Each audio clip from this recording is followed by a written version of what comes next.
thank you everyone for joining. And I want to welcome you to today's online discussion, Building Influence. We are hosting these business success skill webinars once a month. And yeah, I'm really thrilled that all of you are here today and watch what, Keisha, Marika, and Catherine, have to say about building influence.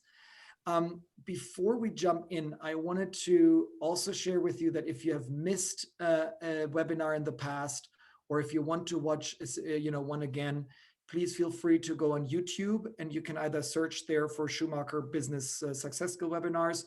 You can also go on my Instagram page. It's Benny_Frohwein, and there in the bio you see the link to all those videos. All of them are really cool because they're about like how to charge my client, how can I cut cost, how to building a network, avoiding client pitfalls. So it's really all very business focused, and it's really catered to interior designers. So I think you would enjoy tuning into some of them. But coming back to today, I want to introduce 3 exceptional people and very creative masterminds. And we have prepared a little slideshow and a little presentation. I want to start with Catherine. Catherine Kwong started her career in New York, designing luxury interiors for Studio Sofield and flagship stores for Ralph Lauren before moving back to San Francisco and starting Catherine Kwong Design in 2011.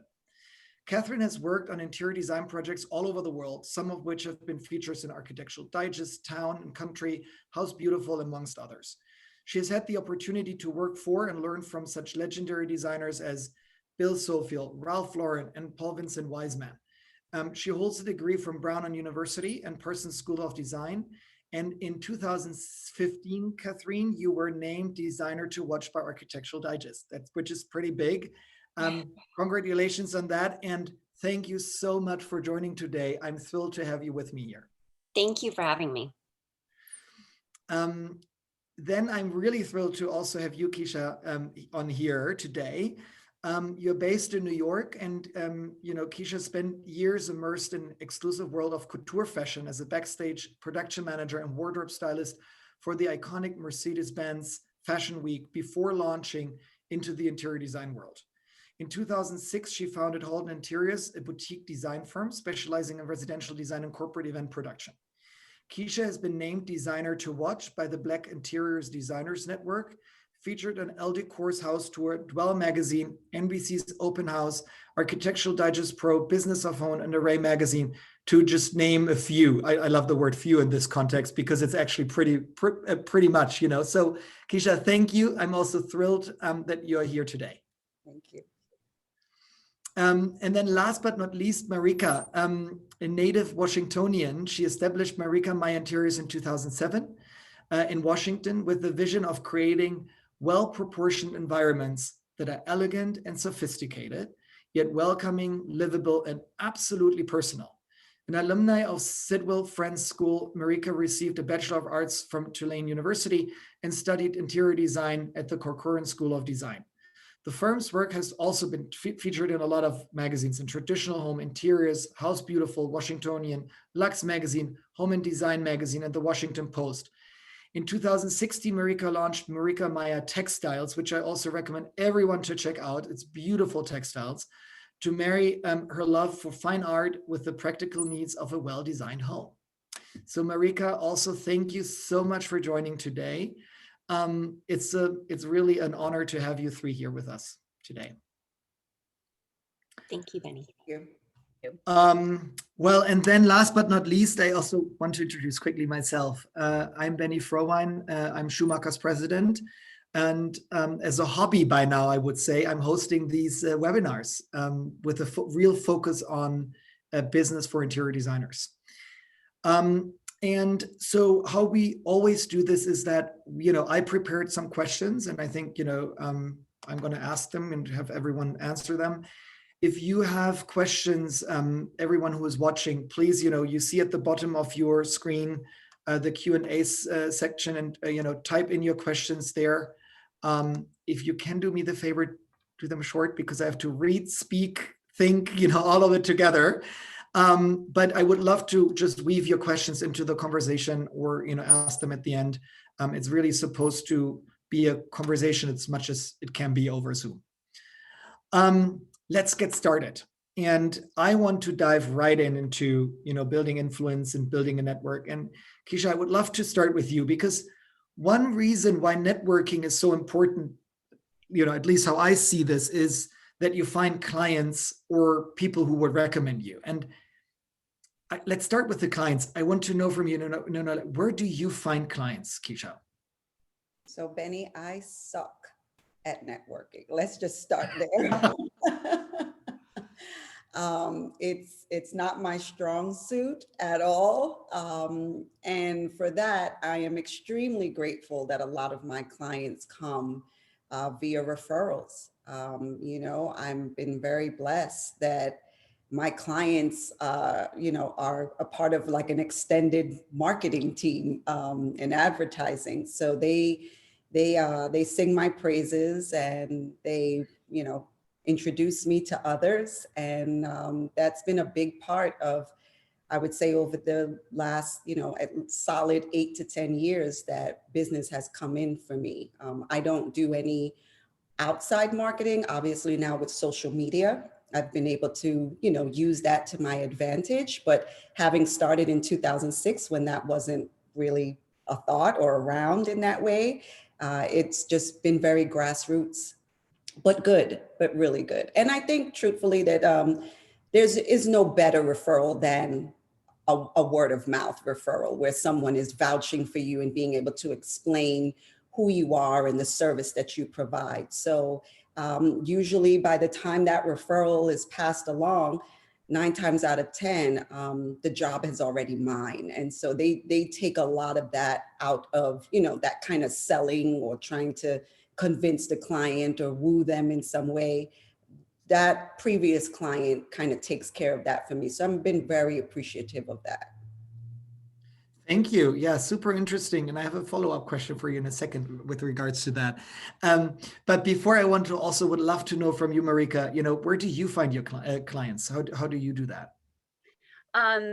So like Keisha, a lot of our clients are referrals, which is always great. And we pride ourselves on our relationships with our clients, our existing clients.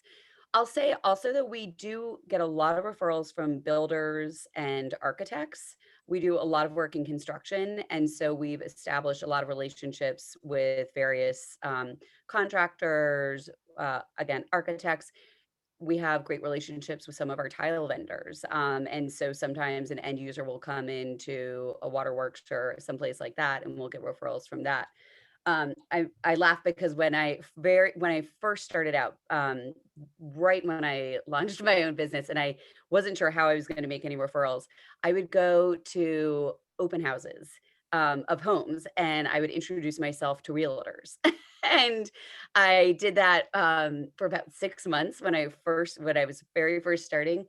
And one of my first clients came from a realtor who I just passed my card to at a random open house. And 6 months later, she was working with a client and had saved my card. And that's how I got I think my second client that way. So even though now it happens more, more organically and a lot of referrals, especially when you're first starting out, I think that there's so many opportunities to network and think creatively. And so I would encourage, I kind of chuckled thinking back to myself, stomping around, going into all these random open houses back then. But that's what you do, at the beginning. Any way you can make a connection with somebody. And just, again, I think highlight your skills, being positive. It's great. Thank you. I love this very hands-on, advice, because, I had another conversation about social media, and someone said, everyone starts with 0 followers on Instagram, and it's the same in this business, right? Everyone starts with, almost everyone, with 0 clients, and you need to think about where you get them from. Catherine, how do you do that? Where do you find potential clients? I guess I have 2 answers to that. Sort of, to answer it for myself, I would say the majority of our referrals come from architects and builders. But I think maybe that is because my firm sort of has a lot of projects that deal with interior architecture. And my background before I started my own firm, I had a lot of experience working with sort of high-end residential architects and contractors. So that is a good fit for us. But on the flip side of that, I think kind of speaking to everyone who's starting, I think, you know, it's important to just be open to everything. I think when I first started, it was like, call me, like I will talk to you about any project, whatever it is. And, you know, I always think about our old office used to be in the San Francisco Design Center across from a big Restoration Hardware showroom. And one of our favorite projects ever was because that client was pregnant with a baby, bought a new house, was in Restoration Hardware, and so like, I have a huge house and I need all the furniture for the whole house. And the salesperson there said, I think you need a designer. There's this girl across the street, you know, and she called me. It was totally random. It wasn't like she loved my work, she's been following me in magazines. It was just completely random, but it ended up being one of our most, you know, fun projects to work on. Lovely client, beautiful home. And so I think there's that other part of it, which is just to, even if you aren't already kind of in this network of professionals, I think just kind of be nice to everyone, be open to everyone. You kind of never really know where things go. Sometimes I'll interview with the client and we don't end up working together, but then they'll refer me to someone who I do end up working with. So it is very much kind of like, be a nice person, and that is a big part of it, you know. Yeah, thank you. It's interesting because Keisha, I had this follow-up question because you said, you get a lot of referrals, and the Marika, you said the same, and Catherine, obviously you too. Going a little sidetracking, but I find this very interesting. How do you plan for recommendations? Because you obviously also have to plan somehow for your business. Keisha, is that something where you just know it comes in like a clock, or do you go like through, ups and downs, thinking like, oh my God, where am I gonna get the next client from? But then miraculously they appear. How does that feel for you? You know, I think I would say for designers who I speak to, the business is a lot of ebb and flow, right? So there are times when you are wondering, especially around now as the new year approaches, there's always that conversation with your team, of course, of like, what's happening for 2021? So I would say it has varied. There has been times when I'm looking down kind of the pipeline and feeling like, okay, these two projects are wrapping up. There's nothing else there. And sometimes miraculously, yes, some do pop up. And then other times, I think it's what Marika was saying. I stay in touch with my clients and I create relationships with them. And so we're, contacting them when it's their birthday, or if they had a baby, or there's a promotion happening. And so I think staying on their radar also helps with that as well. And of course, again, going back to social media or reaching out to friends or family members who are in different industries where you feel like you are able to make some connections, then those phone calls also get made. Or again, just in social settings, right? Talking about networking. In the very beginning, I always thought that I needed to be at the design events and that was how, everything happened. And I was going to get referrals and contacts, but through the years, I realized that that's not where I need to be. I mean, they're great to go to, but I need to go to that random, fundraiser for a hospital or, a lawyer's convention or something like that. Like that's where you need to go to really stand out, number one, because when you're in those industry events, it's you amongst 100 other designers, right? Kind of all vying for the same thing. But there's a mix. I think it's a mix of things because yes, you can't just sit and wait for the referral. You do have to, in the middle of it, kind of try to be strategic on how you're going to figure out how to fill the pipeline. And I think if you work with architects and builders that you have a strong relationship with, I think I've had it go, both ways, where sometimes architects will reach out to me and say, like, we just lost a big project and I need to fill the gap. Let me know if you hear of anything. And builders have, and so we're kind of like all on the same team and trying to help each other. So I think I would not be shy about that. Like if you kind of are looking down the road and you see like, wow, we don't have any new projects coming up for the next few months, I would not be shy about reaching out to architects that you like, builders that you like, and just kind of saying like, we have room, we have bandwidth right now. So let me know if there's a small project I can help you with, or if there's anything that you know, think that you'd refer me to, and just kind of staying top of mind that way as well. Thank you, Catherine. Super helpful. And you talking about, asking for help, let's say, Marika, would you ever ask clients and say like, hey, listen, dear client, we worked with each other. Do you know someone you can recommend me to? Like, or do you feel like you shouldn't share with clients that you have, some room? So we, I think much like Keisha was saying, we really enjoy the relationship that we have with our existing clients, and they end up feeling very much like friends. We talk about whether it's our families or what's going on with work with them. And so a number of our clients, I would feel absolutely comfortable saying a lot of times we do so much construction as well. And so a lot of the times you have a project, a huge, 2 or 3 year project, and all of a sudden something happens and the project's put on hold and you do have a huge gap. And so I think there's no harm in reaching out to clients and saying, we had a project pull through, do you know anybody who needs some help? We also, our vendors, I think, are great resources in addition to other builders. I was laughing, Catherine, because we had one of my favorite architects called me 2 weeks ago and had a COVID project fall out. And he was like, help, do you have anything? And we had a project we were able to slide in. So, this is what everybody does. But our vendors, one of my best projects to this day came in from a vendor at a showroom at the design center. And I said, things are looking, this is, it was in '08. And I was like, things are looking a little slow. And a call came in and she put it through to me, and it turned into a major project relationship we had for a number of years. So I think that part of our industry is having really frank conversations like this one and sharing that information, and letting people know what's going on with you. I always say this to my team, I can't solve a problem if I don't know it exists. And so if you put that out there and people know that you're open or you have an opening or you're thinking about pipeline for 2021 or 2022, that's all part of it. That's part of the conversation. And, It's kind of Keisha, I was gonna sorry, say, Catherine, it's go kind ahead. of like dating, right? Like when I was single, I was living in New York. I remember my grandfather would always be like, well, I mean, you got to get out there. What, you think someone's just going to knock on your door of your apartment and just like, I'm here to take you out. You got to go out.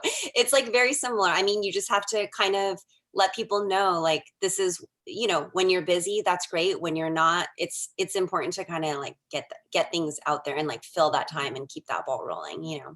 But it's really interesting, Catherine, with your analogy, because let's stick with the dating analogy. Because I do hear a lot that, well, if this is the only date I have in a month, I don't really tell my date that's the case, and I don't really want to.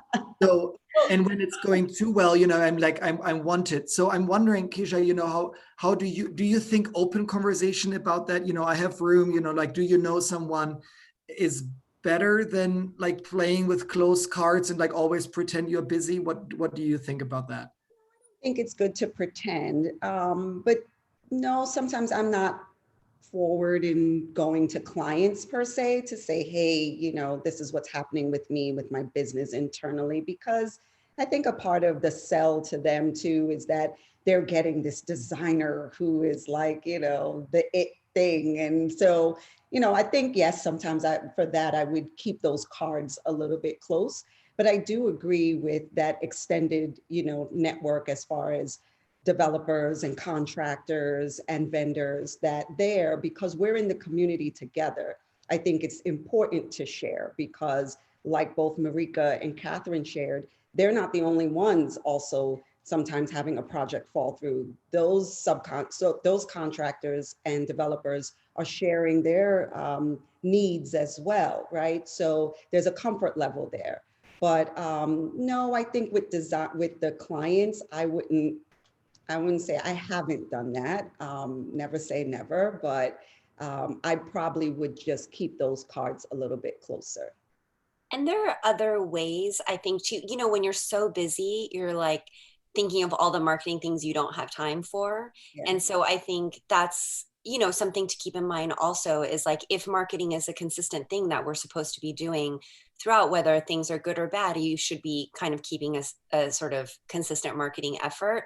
Mm-hmm. I always kind of think like, okay, if you're really not that busy, maybe this is time to do a decorator showcase. Maybe this is the time to like redo your office, or, do like a nonprofit kind of thing. There are still ways to fill that time, I think, that are still beneficial to your company, even if it's not necessarily money coming in, it's still an investment in your business. Yeah, and I'm actually, like while you were speaking, I'm also taking away, if you only call your clients when you don't have business, it might come across a little pathetic or calculated, or, and you don't want to show your cards.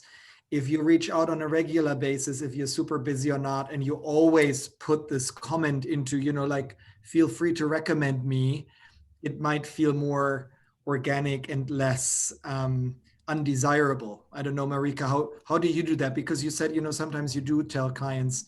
What's your way of bringing that across?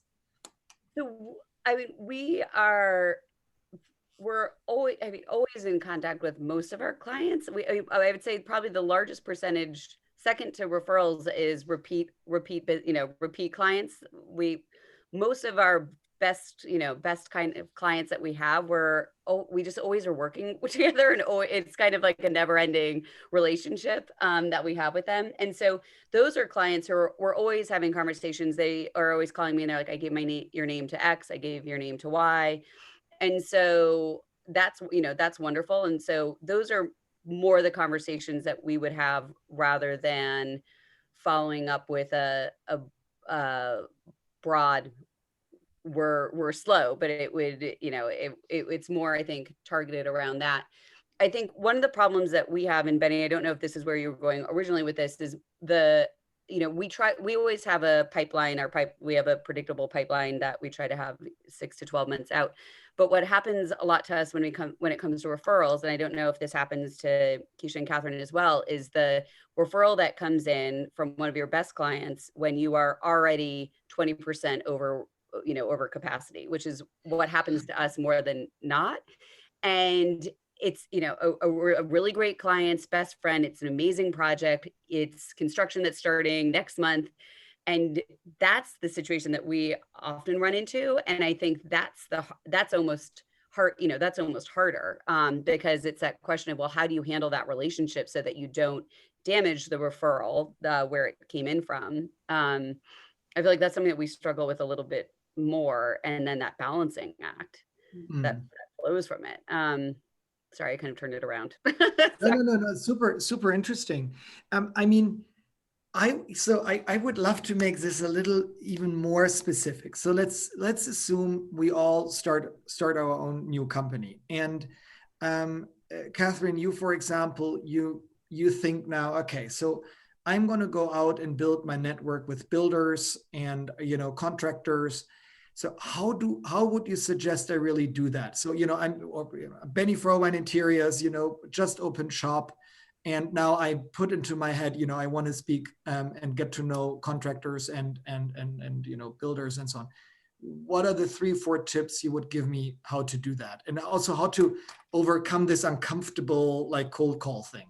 I mean, I think I would probably give you the same advice that I think is just like life advice in general, which is, I think my most common thing I tell people who are starting out is, I think it's important to be really honest with yourself about what it is that you are looking for from starting your own business, and then focus on that. And it could be so many different things. So like, you could start a business for the money.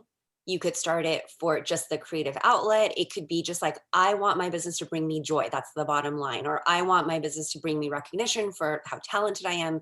Whatever that is, I think it's important at the beginning of your company to be very truthful about that, and to know like, what is my end goal? If I could have any client, if I could have any type of project, what is it? And I don't necessarily think the answer is not always like biggest, best, most expensive. Like, that's not necessarily really truthfully what we're all going after. So if your thing is like, I just want to be happy and be creatively fulfilled and have my job bring me joy, well, what does that look like? Let's focus on that. And then I think you kind of network and market towards that. So if you're kind of like, I want big ground up construction projects, then those are the architects that I think you try to reach out to, you try to like meet them or get an introduction if you know people in common. But I think it's important way before that to kind of step back. Like, are you going to be happiest if I'm a person, I have one assistant, we work out of my house. That's what I want because I want time for my family or whatnot. Or are you like, I'm going to build an empire. I want 100 people in my office. I'm going to take over like every, residential project in Texas. Like that's another kind of scenario. And I think it's important to market very in a focused way towards that. So you can say like, if you're looking for smaller projects that are more furnishings focused, then really you're marketing towards clients, so then you should be marketing towards realtors, towards like, like nonprofit organizations, like society people, whatever that case may be. And if your focus is more on the ground up construction side, that's a different story. So I think that would be my main takeaway. I think for people who are starting out is really think about what you are capable of and what you are really hoping to gain from the business. And that will help you cut out a lot of then you're not going to 100 events. Yeah. You're going to the 10 that really, really matter to you.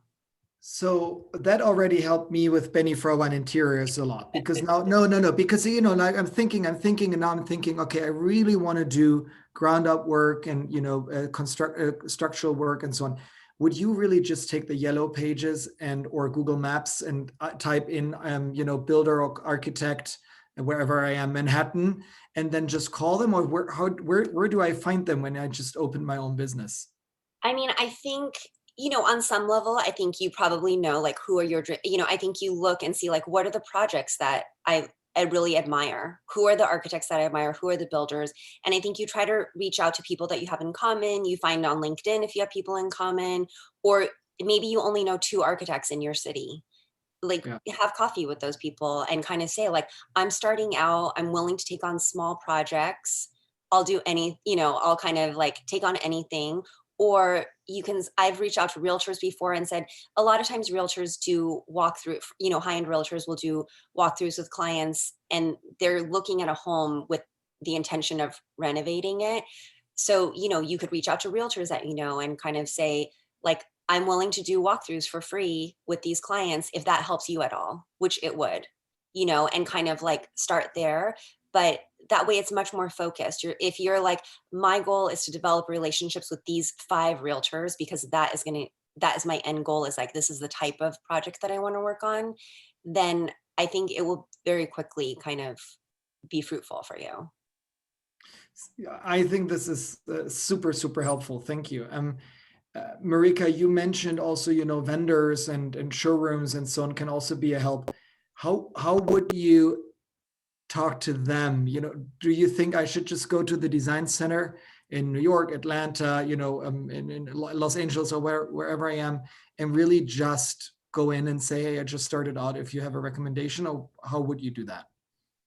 So I think that, first thing with networking is always evaluating who do you know and what connections, who can put you in contact with somebody. So I think if you're starting out, perhaps you've had experience at another firm, perhaps you have people from your university or from your design program that have some connections that give you a foot in the door or an introduction. I think that's going to move, put you a lot further ahead. I think also, before kind of one step again, before you even do that, before you go and have these conversations, it's trying to figure out what sets you apart, what distinguishes you, and what would be the compelling reason that somebody at, if I went in and saw Matthew at Schumacher in the DC Design Center and I said, hi, I'm Marika, you don't know who I am.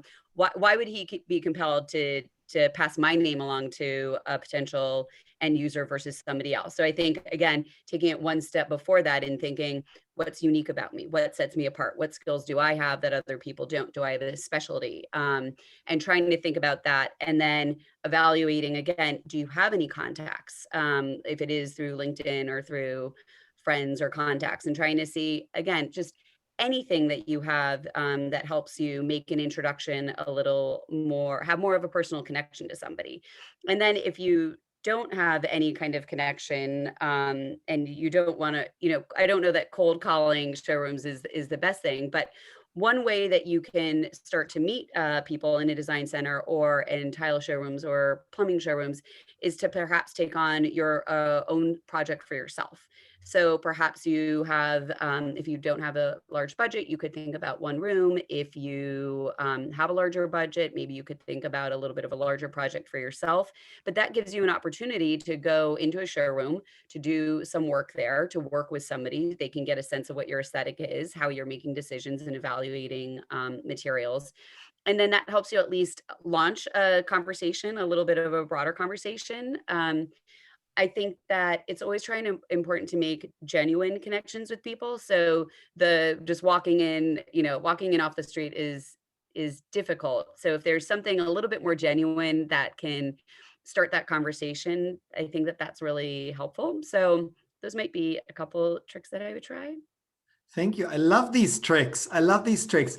And Keisha, you mentioned, a fundraiser and so on. So I want to ask, how would you do this on the social side? Catherine explained to us, builders and architects, and Marika, you with the vendors and so.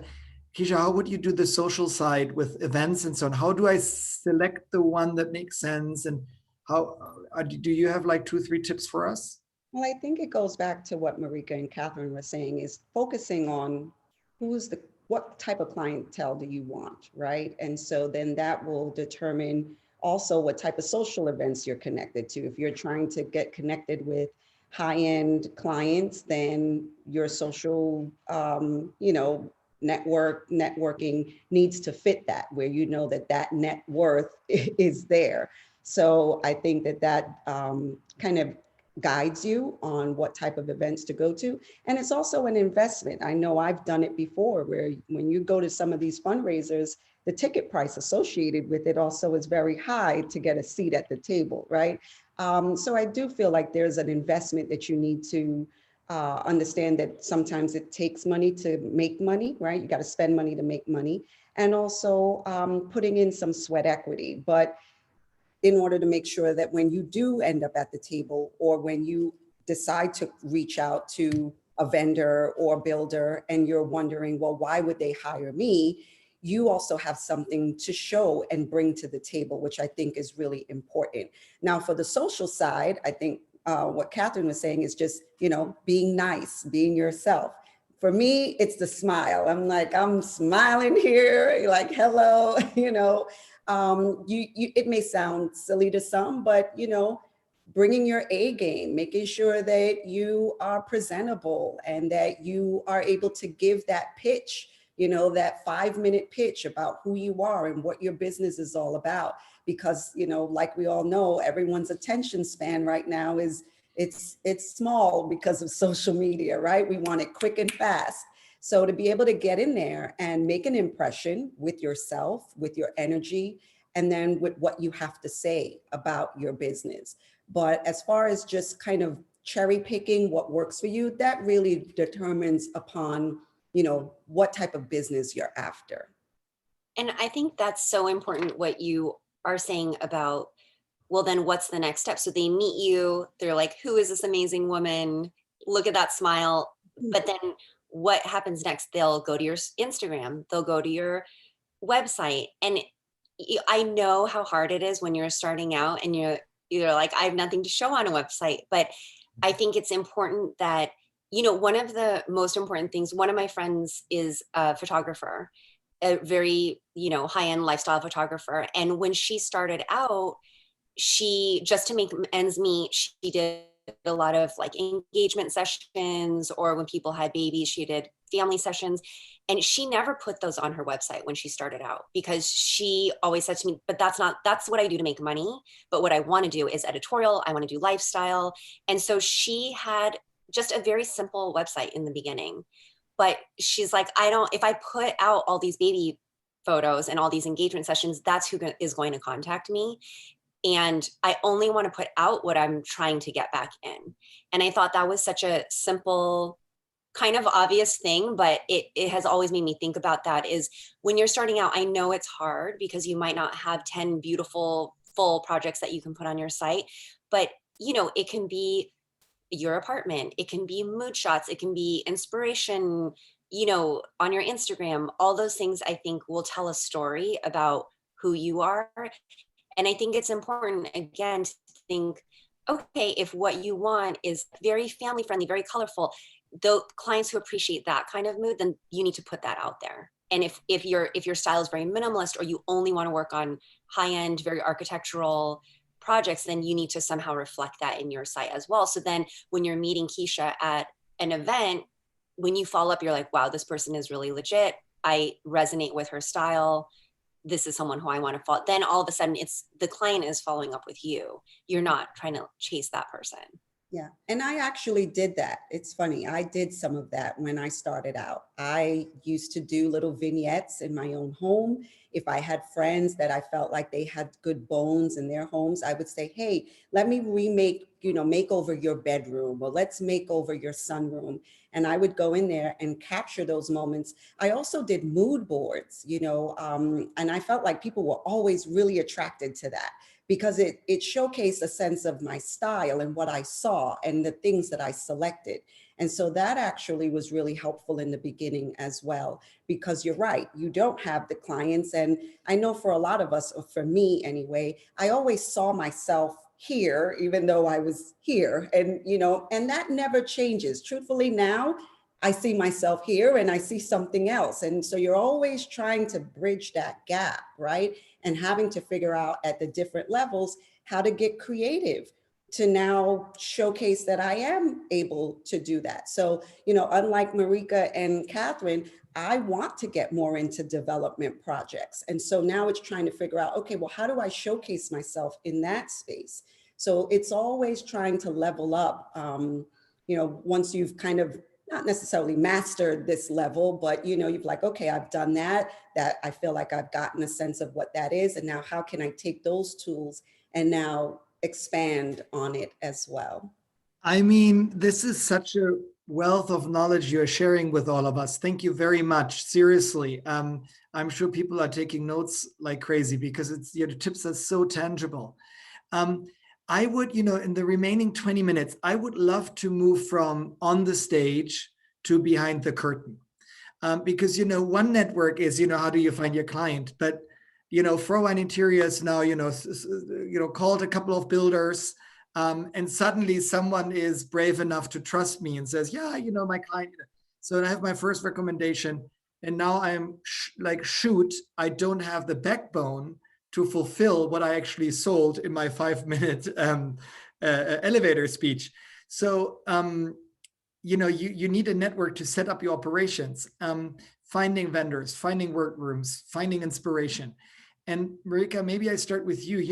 How do you suggest to approach that whole topic behind the curtain? Mm-hmm. So it's tricky. It's tricky. It is. I think that there are. I feel like I'm really lucky in Washington, where most designers are very supportive of one another. I think that we all have the opinion, what is it, like rising tide raises all boats, that the better that any one of us are, the more inspired the friends of clients will be. Everybody sees great design. I think it works out for all of us. So it's really imperative that we all support one another. And that does come through referrals for these vendors who can do great work. I think that when you're established, it's easy to reach out to other colleagues, because there is that symbiotic relationship. I will email my kind of support group of designers that I have here and say, does anybody have a welder? And I know that in turn, someone will call and ask, is your workroom taking new projects right now? So I know that we have that back and forth. And I think that for a lot of designers, there's some comfort to that. When you're first starting out, I think it's hard. It's hard to know who's the right drapery workroom to be using, who's the right receiver, right? Who are all these people?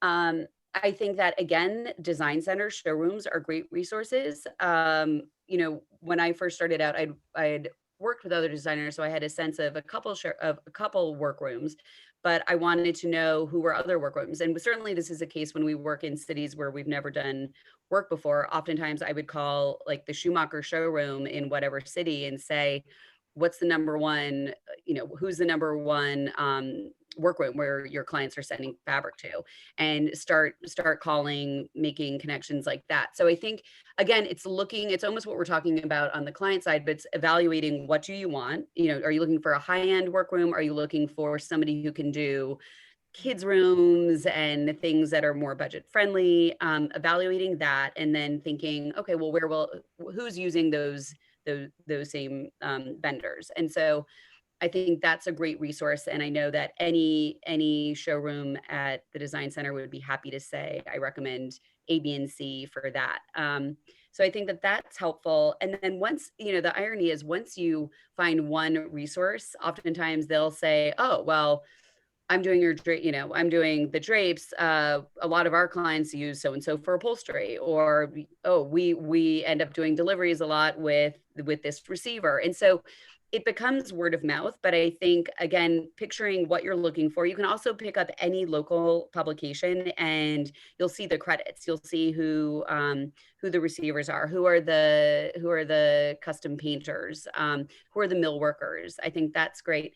And then, in today's day and age, Instagram is also great. You can follow some of your favorite designers, local designers, and they're going to be tagging all of their local vendors, whether it's carpet, mill workers, whatever it is. And then you can start following them. You can start doing some research on them, checking out their websites, their Instagram. Do you like the work that they're doing?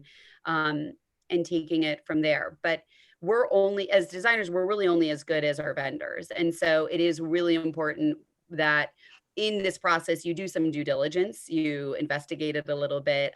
Again, if you need some new pillows for yourself, or Roman shade or drapes, it's always great. I always try to use myself as a guinea pig rather than an end user.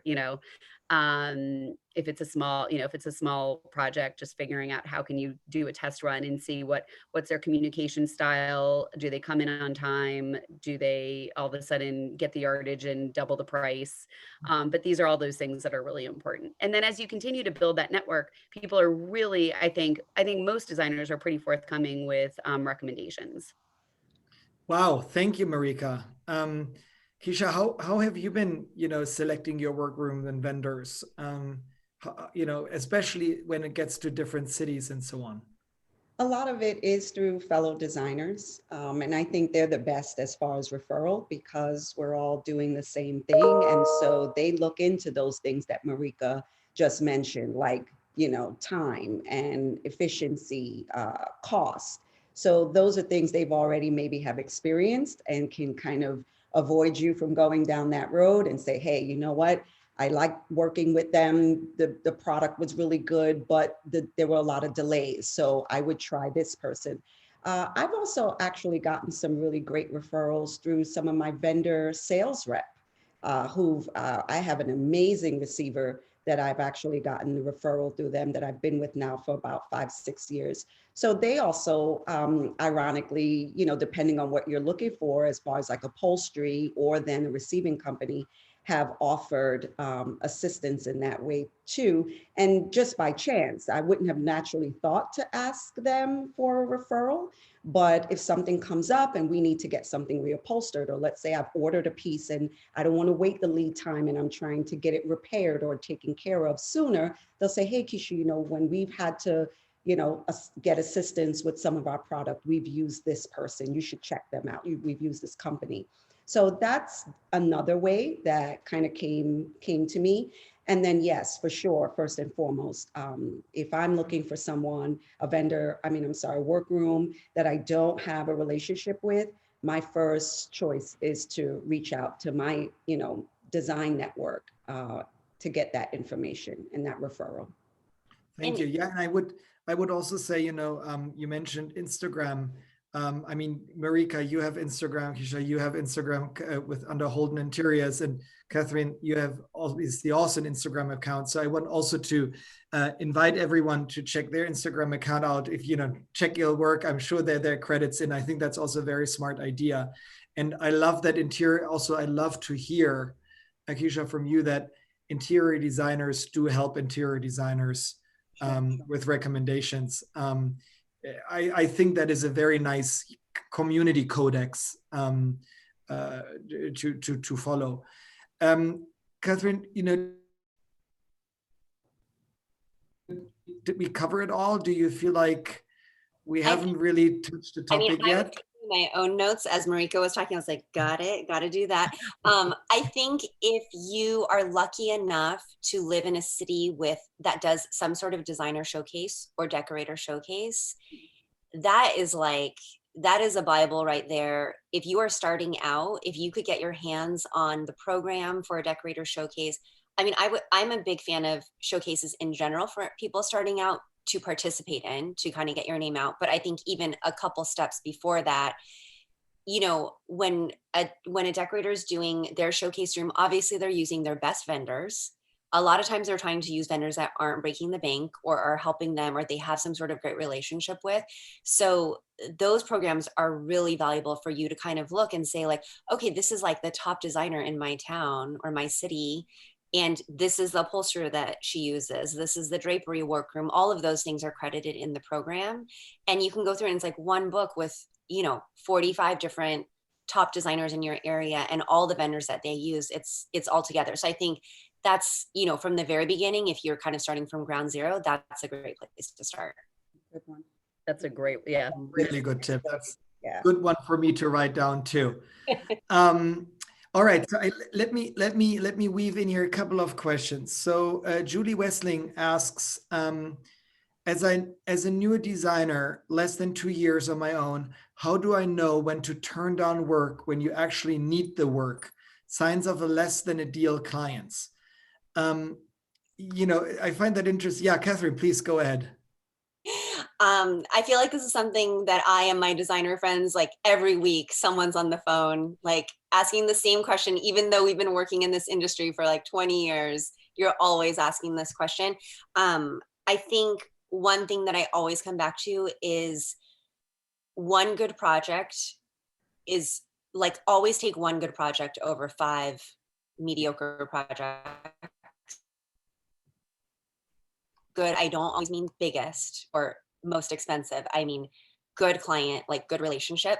And I think the other thing that you learn as you go on in this industry is a bad project or a bad client can really take you down, like energy wise, time wise, resource wise. So I think choosing to take on or not take on, it's kind of you as the owner of the firm, that's your most important job.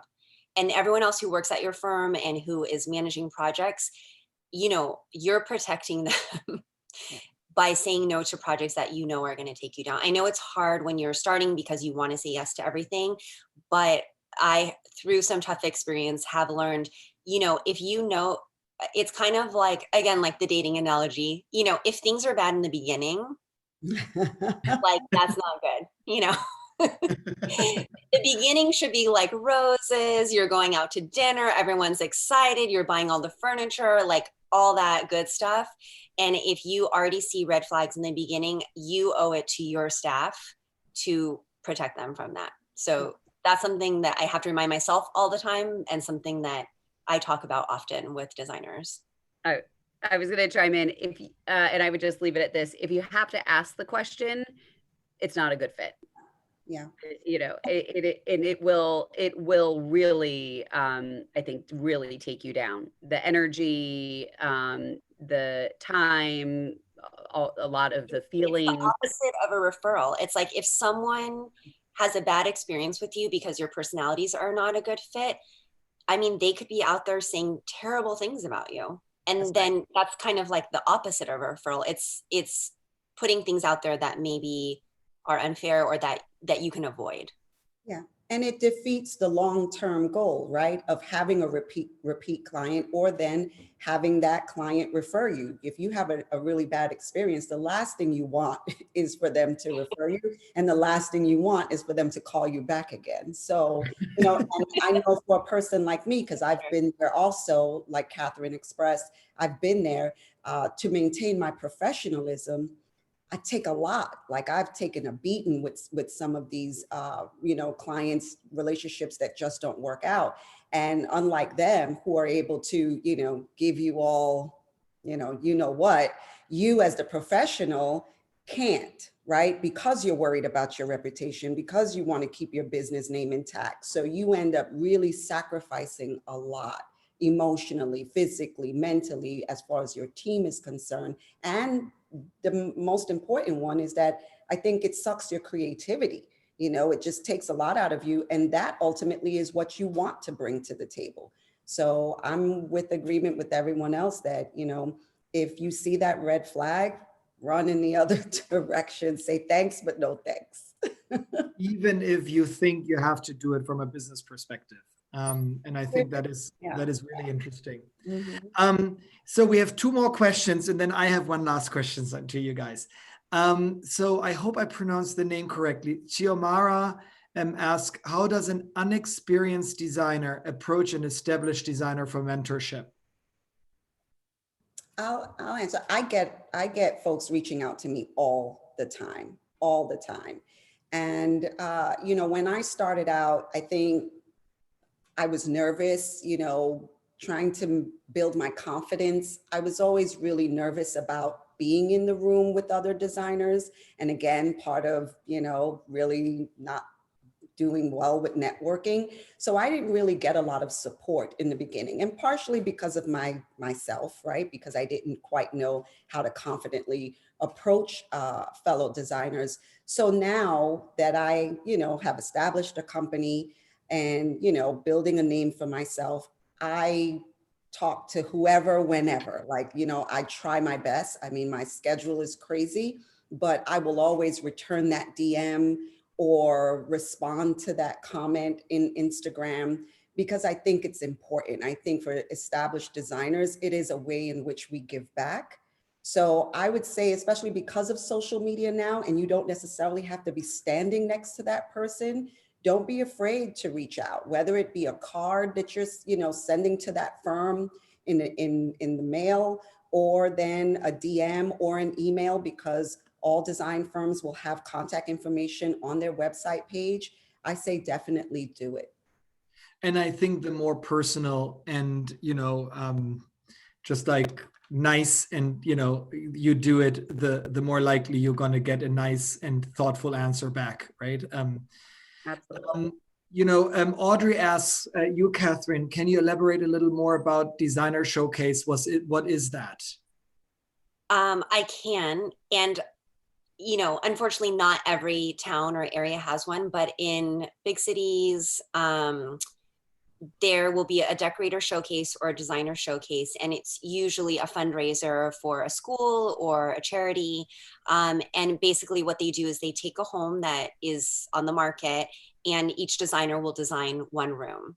So in San Francisco, you apply for, it's like this whole thing, you apply for it, you submit, it's all like very secret who's going to get which room, and then it's like a big deal if you get one. But the way that we do it in San Francisco is, if you get chosen, so I'll walk through the house. My first year that I did it, I purposely chose a room that I felt like not many people were going to go for. And I, you know, you go in and then you make a proposal for that room. So when I got chosen for the room, I did like a dressing room off of the master bedroom. So that was the room I got. It's kind of a big investment. So basically your task is you design this room, and it's part of the showcase. So you have 2 or 3 months to design the room, bring all your vendors in, and do what you say you're going to do in the proposal. It costs a lot of money. It takes a lot of time. But I would say, if you are starting out, I cannot think of a better way to use those resources to get your name out there. And then people in the community will buy tickets and they'll walk through the house. And it's kind of every year, it's kind of like a little snapshot, like here are 30 designers that are in San Francisco and new rooms that they're doing. And it's really valuable for networking. A lot of realtors walk through the space. A lot of my first client came from a showcase. The mom and her daughter were walking through, called me. And I think long-term, people are kind of like, oh yeah, I have seen your work before when I went to the decorator showcase. And I've used those photos throughout my career, you know, for marketing purposes. And it all kind of goes back to the reason that I think it's powerful for a young designer is it's usually a great house with great architecture, which is probably different from some of the potential projects you may have on your plate. You're going to get a lot of press. It'll definitely be photographed. You know, these are all things that might not happen with the projects that you currently have. And the most important thing is it showcases your style. So if you are like very traditional and want to showcase that, this is your opportunity to say, like, this is my ideal style, and kind of put that out there. And hopefully those are the clients that are going to come back to you. Thank you. Great explanation. So we have 2.5 minutes left. I would love to hear from every single one of you, your main tip that you want us to take away from this session. And I'm going to start with you, Marika, and put you on the spot right away. What do you think is the one thing you want us to take away, if we could only take one away? I would say in the networking process, it's authenticity and connection. I always say this: nothing's lost if nothing's gained. So feel like you can take the chance to reach out to another designer, to do a show house, to do whatever you need to do. But be yourself, be authentic, let your light shine through and make connections. Positivity goes a long way. So I would say that's it. Show houses are amazing. They are amazing to do. We just signed a project for one I did in 2017. So they have amazing shelf life. So if you can do it, it's the easiest one thing you can do. Easy. Tisha, what would be your one tip that you would want to have us take away with us? Me or Catherine? Yeah, sorry. I don't know why own your point of view is coming to mind. I think there's so much out there today, especially through social media, that you can get distracted and wonder, like, should I be doing this? Should I move in this direction? Going back to what Catherine was saying about trying to figure out where you want to be within the industry. I think a part of that is to just own your point of view. Really understand what your voice is and what you want to say, and then move with that. Thank you. Catherine, what's your recommendation? I think to kind of find your tribe, and I think that's within other designers that you have to support you. I think it's clients that you work with that then become your friends. I think it's vendors that you work with. Like, it's such an, obviously creativity is such a big part of this job, but there's so much about energy that's tied into creativity. And I think that it's really important to kind of figure out who are those people that kind of draw the magic out of you, not all the bad stuff. And I think surround yourself with those people, like the vendors that you feel like really showcase your work beautifully, and the clients who let you take risks, and all of those. And I think, just kind of following your heart in that way and surrounding yourself with people that you really resonate with and that kind of bring that magic out of you. I think that is something that you can always go back to, and you can kind of build on top of that. That's a wonderful final statement. Thank you for sharing that. Marika, Keisha, Catherine, the hour is already over. It's incredible. Thank you so much for sharing all those incredible tips with us. I've been taking notes too, and I'm going to work on my networking skills now. Thank you very much. I hope to see everyone again after the holiday break when we do the next Business Success Skills webinar. And be safe, and thank you for everybody's time. Bye, everyone. Thank you. Thank you. Bye-bye. Bye.